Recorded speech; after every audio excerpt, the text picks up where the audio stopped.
What's up, Juventus? We've got a ton to discuss today with Juve landing a huge sponsorship deal. We will go over the details. When it comes to Gyokeres, our first offer is ready and Sporting pushing to finalize. When it comes to Ederson, we've got a price tag set for Sérgio Conceição. Juve sets their limit on purchase price. And we've got a new name at right back and a new name at center back to look at. We're going to go through it all together right now. I'm Berto. This is the AJC, your channel dedicated to Juventus. It's June 17th. Let's rock with the news. We're going to kick things off with Ederson, a name that's been picking up steam over the past few days with links to Juventus. Today we get the price tag set on what it's going to take to land the player. It is 60 to 65 million euros.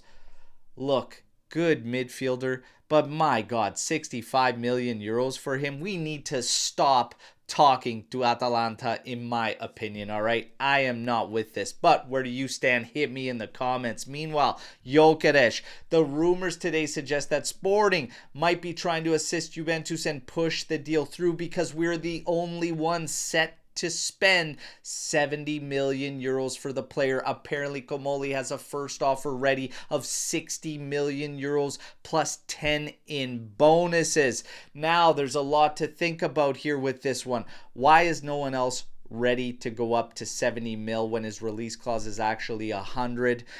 And this player, is he going to take convincing to come and join us when we're ready to splash that much money on him? There's a lot to digest here, but 70 million euros. Are you a yes or a no on spending that on Gyökeres? Would you like to see us balance it out and go after somebody else? Hit me in the comments, but that's the latest. Apparently a first offer is ready and we're the only ones ready to hit the 70 million mark so far. When it comes to Sérgio Conceição, Juve has set their limit.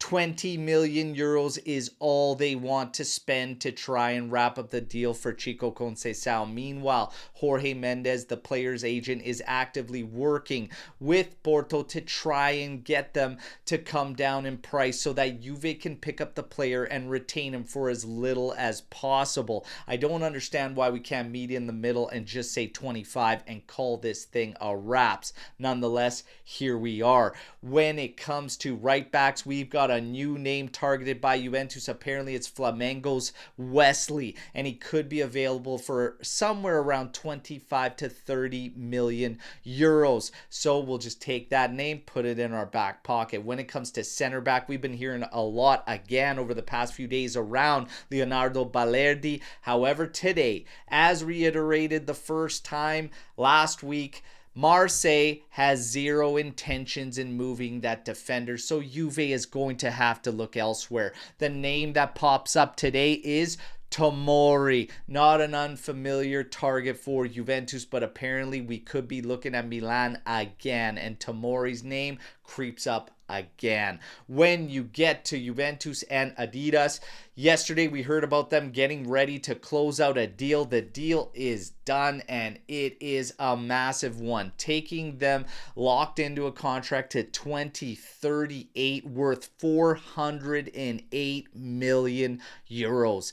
That means that annually Juve will see just over 40 million from Adidas. When you get to the other sponsors, Jeep, Visit Detroit, Whitebit, and Cygames, Juve's kit annually takes on a value of 85 million euros. Absolutely massive. Now, some fans don't like the look and are claiming now we've got sponsors everywhere. Listen, we just went through a season where management took major flack for not getting a sponsor throughout the entire season and then getting a rather soft deal individually through Jeep. But now, as a collaboration with these sponsors, that is a very, very high and strong number for the annual value of Juve's kit. So for me, I'm going to take it because in the end, the money is going to be what helps Juve improve. So let's do it. As long as we could spend it wisely. And that's going to be on to Comoli. But a massive deal done for Juve. When it comes to the injury roundup ahead of our first game against Al Ain tomorrow, we're going to be live at 8:30 a.m. Eastern Time, getting you hyped up for that game with a preview. But Locatelli and Gatti apparently being monitored. they are still carrying a little bit of doubt for getting the start tomorrow. But this was Giovanni Albanese's projected lineup yesterday for Juventus. As you see it there, you might have seen my YouTube short talking about some changes I would make, but what changes would you make, if any, to this lineup? A lot of shouts for Alberto Costa, and I like it, and a lot of shouts for Rugani to start, as well as Sérgio Conceição. But we're going to tackle it all on tomorrow's live, and I hope to see you all there at 8:30 a.m. Eastern Time. For today, that wraps up the news break. You know what to do. Like the video, subscribe to the channel, join our AJC army. But till tomorrow, as always, fino alla fine, forza Juventus. Ciao tutti.